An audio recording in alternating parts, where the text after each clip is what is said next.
Namaskar, Khambagani people. Welcome back to my channel. My name is Amrita, and today we are going to cover the last two sections of the chapter, the fundamental unit of life. But there is another thing which has been left from the cell organelles, that was the vacuole. So the last thing that we're going to discuss in the cell organelles is the vacuole. So let's continue with that.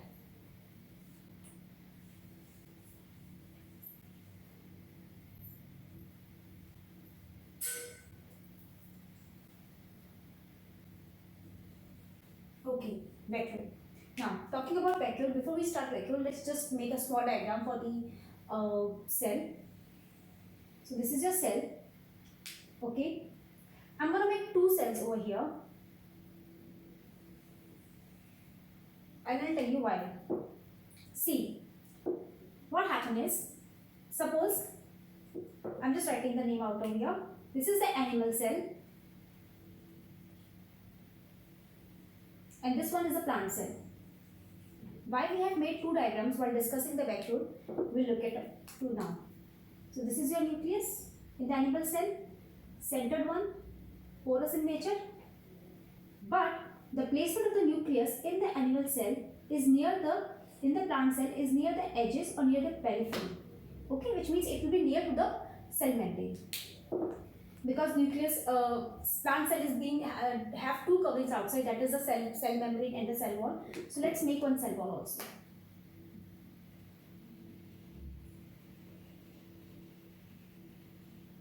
Okay, now what about the positioning of the vacuole? Okay, so in the animal cell, in the animal cell, the vacuoles are always near the periphery or near the cell membrane. But in the case of plant cell, they are present in the center, like this. Okay, so discussing about vacuole and what the vacuoles are. Okay, so vacuoles are basically, when you talk about these vacuoles, I just name them up. So this is your vacuole. This is vacuole. Okay, now talking about vacuole. So what is a vacuole? Vacuole is basically vacuole is a sac. Okay, it is basically a sac, or you can say it is a kind of a bag kind of a thing. Okay, it is a bag kind of a thing. It is a bag which is filled with solid or liquid substances. Okay, why solid and liquid substances? See, all the material of the which is required for the survival of the plant, especially for plant I'm talking about, which is required for the survival of the plant cell or for its life functioning, all those materials, important substances are being saved into the vacuole. Okay, other than that, there are certain other organisms, like you can talk about amoeba. Okay, so amoeba, as we know, is just a unicellular organism, which means single cell perform all of its function. Sorry. So in that case, what happens is, all the food that it consumes, it goes and it gets deposited in that food vacuole. Other than that, this vacuole also contains water substances. Okay, so now talking about again about it contains, as I told you, that it contains solid substances, might be some organic materials or might be food, and the water also. Okay, not talking about this one. So if you just look at the size of the vacuole in the plant cell and in the animal cell, you will see that there is a huge difference in the size. It is because most of the time in the animal cell, it is temporary in nature. The vacuoles are temporary in nature. They are not permanent. They will be made up for some time and then they will get dissolved again. Okay, they will get vanished. But in the animal cell, in the plant cell, the vacuole has to be the permanent one. It remains permanent because it has to. It's kind of a storehouse. Okay, so when we say it's a storehouse. Okay, and what it stores? It stores important substances required for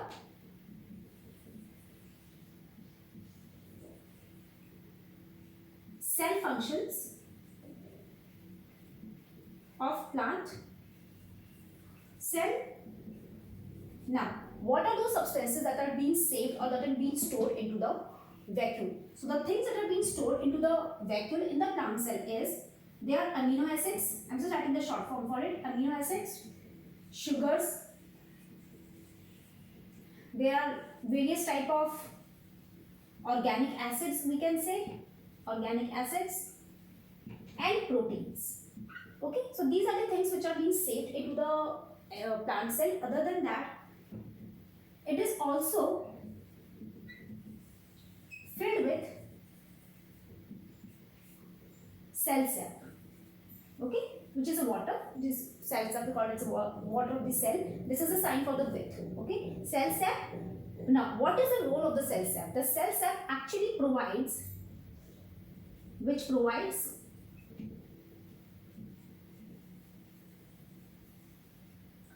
turgidity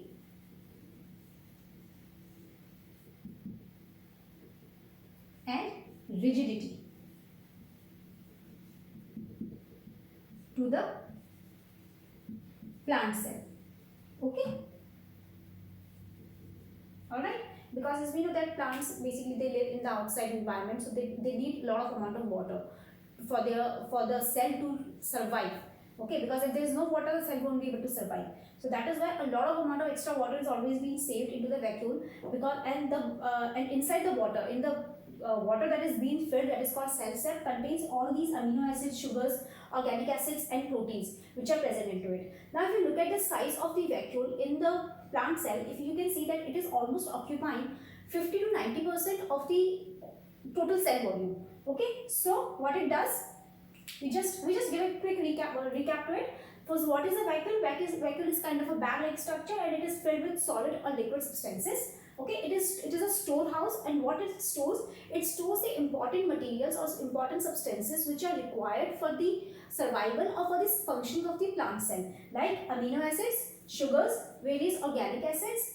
Other than that, it is also filled with cell sap. Cell sap is nothing but the water itself only. Okay, and what is the role of the cell sap is that it provides turgidity and rigidity to the plant cell. Okay, and it is also important for the storage of all these important materials such as amino acids, sugars, and various organic acids and proteins. Now we were talking about the size of the cell of the vacuole. Okay, so basically this vacuole almost occupies 50 to 90% of the cell volume. Okay, now as we have talked, when we started this topic, we discussed about another thing. So occupies, how much it occupies? Occupy 50 to 90% of cell volume.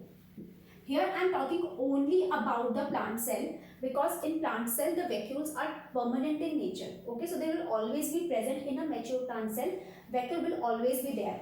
But in the case of animal cell, they are being there, but for a very short period of time and in a very small size. So the size of it is very small. It's always near the periphery or near the cell membrane. Okay, so occupies 50 to 90% of the cell volume. Other than that, we were discussing that unicellular organisms, okay, such as amoeba, the single cell organism it is.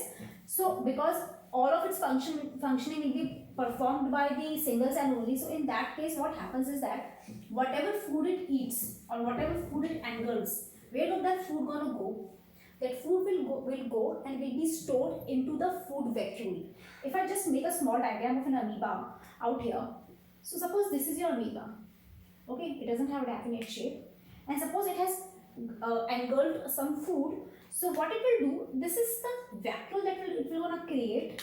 Okay, and the food will be go and stored into that. Now here the enzymes will work and the food will get digested and it will get its own energy. And once that has been done, the food energy has been used, whatever the waste material will be again taken by the vacuole and will be excreted out from the cell surface of the amoeba. Okay, so in case of unicellular organisms such as amoeba, I just name it amoeba over here. Okay, And what was this? This was food vacuole. Okay, this was food vacuole. So in unicellular organisms such as amoeba, there is a food consumed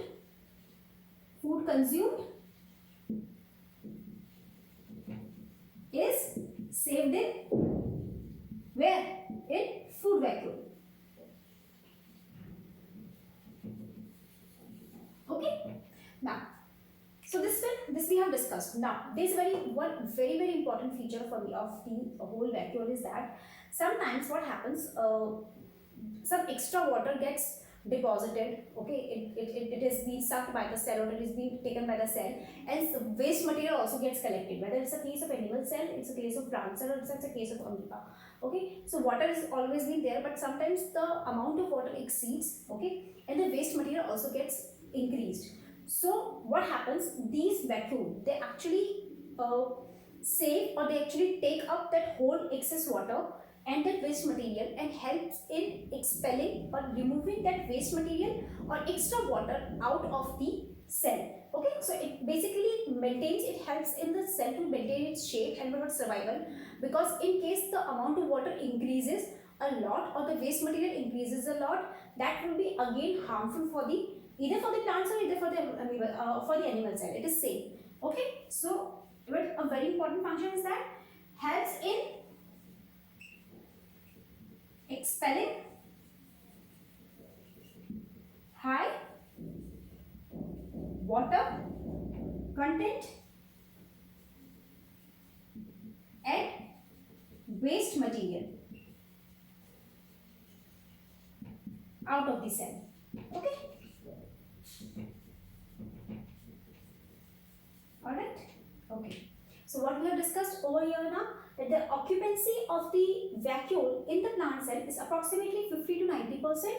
Unicellular organisms such as amoeba that we were talking about consumes or saved as food, or whatever the food is being consumed is being saved into this vacuole, into the food vacuole. Okay, here the food vacuole will be saved. Once the food has been engulfed, like it's like engulfed like this, it will go and save over there, and then there will be certain enzymes that will act on it into the vacuole only, and the energy will be released. Amoeba will use the energy, and whatever the waste material will be there, it will be again be deposited into the vacuole only, and then will be excreted out. So very important feature for the plant cell, for the animal cell, or for the amoeba, or for the unicellular organism is that it helps in expelling a large amount of water, high content of water, in case it has been there, or the waste material which can be toxic in nature, to out of the cell. Okay, so this is for the vacuole that we have done, and here we end with the topic that is the cell organelles or the cell structure. Now there are two more topics that are being left over here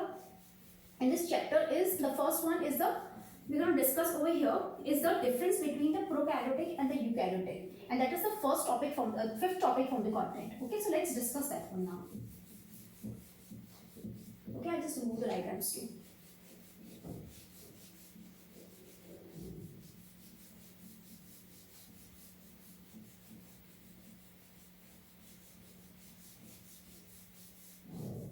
Okay. Now, what was the fifth topic? Difference between prokaryotic and eukaryotic organisms. Okay. Now, but before discussing the prokaryotic and the eukaryotic organisms, let's just quickly learn about the meaning of the prokaryotic and eukaryotic. Okay.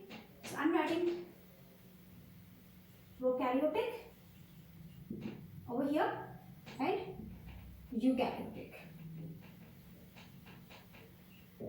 Okay, now meaning of, what is the meaning of pro? The meaning of pro means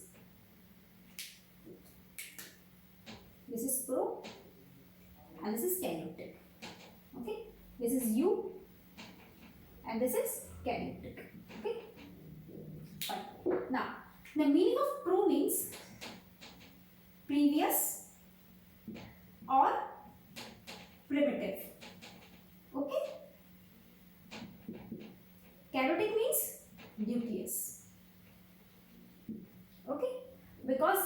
those organisms that were initially were being made during the formation, when the earth was being formed and the environment got developed, the first organisms that came into existence were the prokaryotic organisms, and we call them previous organisms or primitive organisms. The karyotic means nucleus. Okay, which means they are basically devoid of nucleus, as we have studied when we were studying the difference between unicellular and multicellular organisms, is that they don't have the true nucleus. Instead of that, they have a region where the genetic material is being present, which is called the nucleoid.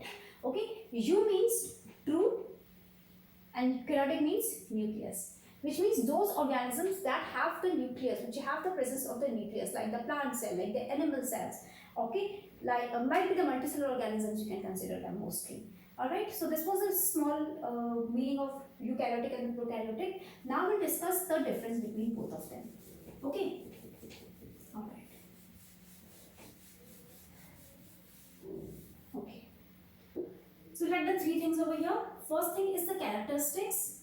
We'll describe on the basis of characteristics. Okay. Then the prokaryotics. I'm just writing the pro. Okay. And the eukaryotics. Alright. Okay.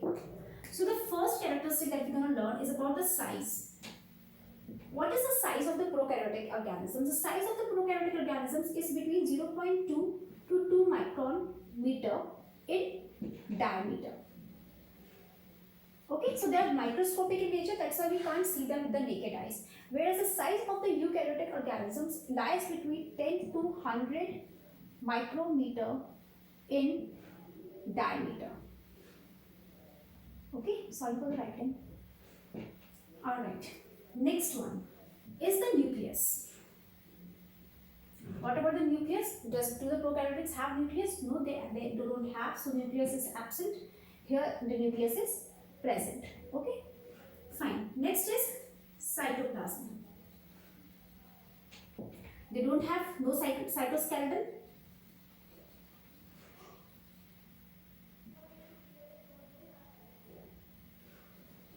Okay, they have the cytoskeleton feature present in them. Okay, next is, what about the ribosomes? Ribosomes are present in the prokaryotic organisms, but they are small in size. They are small, here they are large. Okay, they are bigger in size. Next is, what next we can understand? Membrane bound organelles.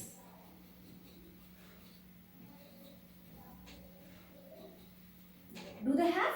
No, they don't have. Yes, they have. They have the membrane bound organelles. We have studied all of them, but they don't have. Okay. What about the cell division? In prokaryotic organisms, the cell divides through binary fission.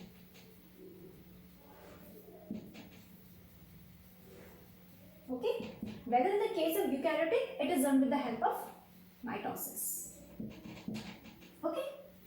Number of chromosomes. What about that? It has only one chromosome, and that is also not true. No, it doesn't have a true chromosome present in that. Whereas they do have many chromosomes. Many chromosomes and true in nature. Okay. What about sexual reproduction? See, in the case of prokaryotic organisms, there is no sexual reproduction takes place, but there is only the transfer of, like when how the DNA gets transferred. It is transferred with the help of conjugation, where the DNA fragments get transferred. So only DNA fragments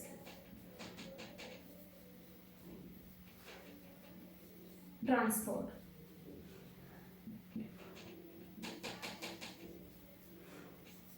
Which is called conjugation. Okay. Here there is what happens? It is a meiosis that takes place. Okay.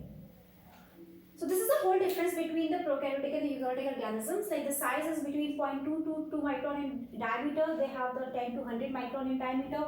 The nucleus, they don't have a nucleus prokaryotes, instead they have a nucleoid region in which the DNA genetic material is being present. So basically don't have the nucleus and they have the nucleus. Okay. Cytoplasm, they don't have, no cytoskeleton is being there. Yes, they do have a cytoskeleton which is being there.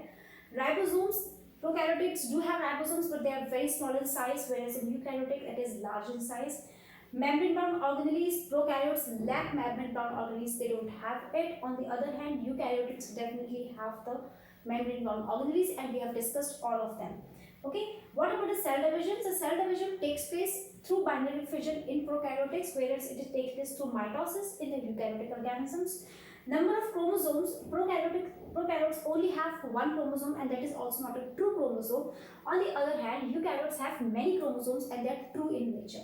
Okay, what about the sexual reproduction, which means prokaryotics have they actually have the transfer of DNA in the form of fragments, and that process is being called as conjugation, whereas in the case of eukaryotic organisms there is a meiosis which takes place. Okay, so this was the whole difference between prokaryotic and the eukaryotic organisms. If you have any other difference that you can find it out, please add up to the table, that will help you a lot. Now we'll discuss the last topic, that is the sixth topic from the content, and that is the difference between the animal cell and the plant cell. Okay, animal and plant cell. Okay, all right, we'll quickly wrap it up. Since we have discussed the organelles so far, so we basically have an idea like what organelles does the plants have. Like plants do have some extra organelles which are being present. Okay, other than that, there are organelles which are being shared between both the plants and the animals. In that case, what happens is it is not necessary that they both gonna have the same size, or might be have the same feature, or the function will be same. Okay, the ribosomes will produce proteins only in both the cases. Okay, with the help while connecting with endoplasmic reticulum. Okay, Golgi will do the same thing, but there is a difference in many things other than that. Okay, so let's discuss the animal cell and the plant cell. Animal and just making a difference over here. Plant. Okay, now talking about this one. Now, what happens is, usually this, first we'll discuss the size. Usually the size of the animal cell is small and the plants have a bigger size. So cell size small. Plants have small cell size. Animals have small cell size. Okay. On the other hand, plants have larger cell size in comparison to animals. Okay. Now, next is, what about the vacuoles? As we have discussed already that vacuoles are being there in the animal and in the plant, but it is temporary in the animal where it is permanent in the plant. So vacuoles are temporary. Okay, in this case it is permanent and large. We know how much space they occupy, and here they are small. Okay, what about cell wall? Cell wall is a special feature that only plant has, but there are certain organisms like the protozoan organism, in that the Euglena that we have found, they have the cell wall which is being present. Okay, so usually absent. Okay, but protozoan, Euglena, okay, has cell wall. Okay, on the other hand, talking about the plant cell, they have cell wall. Okay, that is present in that. Now, what next? What next? Anything else that the plant have but animals don't have? Plastids. Plastids are absent into them. Okay, but what about the plant cells? They have plastids and fungi. Fungi also have plastids present into them. Okay, what else that we can study? So they don't have the plastids, but there are certain organisms like that we discussed about the uh, prokaryotic photosynthetic bacteria that we studied. Okay, so they have the plastids because they have the chloroplast present in them. Okay, so photosynthetic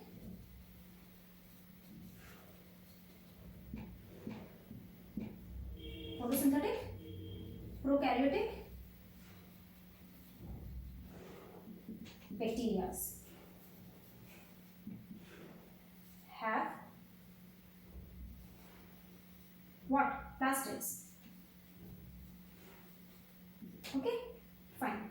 What about the case of Golgi? See, in the animal cells, the Golgi is a large structure and it is complex in nature, whereas in the case of plant, the Golgi is present in the form of small bags, you can say, and they are being called as dictosomes. So Golgi,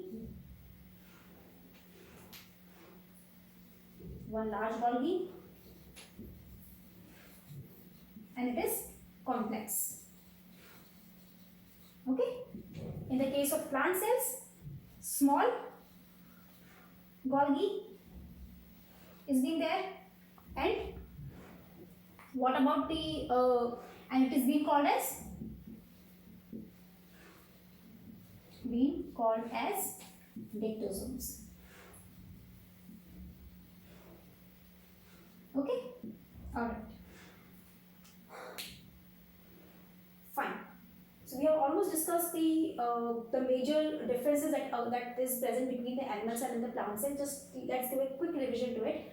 So the cell size of an animal cell is always small in comparison to the plant cell. Plant cells have the cell size of the plant is large in comparison to the animal cell. Vacuoles are temporary in the animal cell, okay, and they are small in nature, whereas in the plant cells, the mature plant cells have a large vacuole and it is permanent in nature. Okay, usually if you talk about the cell wall, usually the cell wall is absent in the animal cells, but there is a organism which is called a protozoal organism. Okay, and the name of the protozoan organism is Euglena. Okay, how do you pronounce it? You just check it out. Euglena has the cell wall. They have the cell wall. On the other hand, plant, they do have the cell wall present for them. Okay, plastids are absent in the animal cell, but there is a photosynthetic prokaryotic bacteria are there that we have studied way long back. If you just check the previous videos, you will get the idea where we have started. They have the plastids present because they need to, which means they have the chloroplast present because they have to perform the photosynthesis. Whereas for the plants, yes, they have the plastids, and fungi also have the plastids present for them. Okay. What about the Golgi? There is a one large Golgi which has been there in the animal cell, and it is complex in nature, whereas in the plants there is a small Golgi which is being present and it is being called as the dictosomes. Okay, this is all for the whole chapter. Like, we have completed the fundamental unit of life, that is cell, and hope you have understood each and everything. In case you have any doubts, you can drop them in, you can ask a question in the comment box. I'll surely try to answer them. Okay. And in the next class, which means I'll see you on Monday. So from Monday we'll start another chapter, another topic. Okay, we'll continue with that. That will be also from the class 9th only. Okay, and hope you have liked today's lesson also. And if you have any comments, suggestion or questions, please drop them in the comment box below. And do like, share and subscribe our channel, and don't forget to hit the bell icon. Thank you. Bye.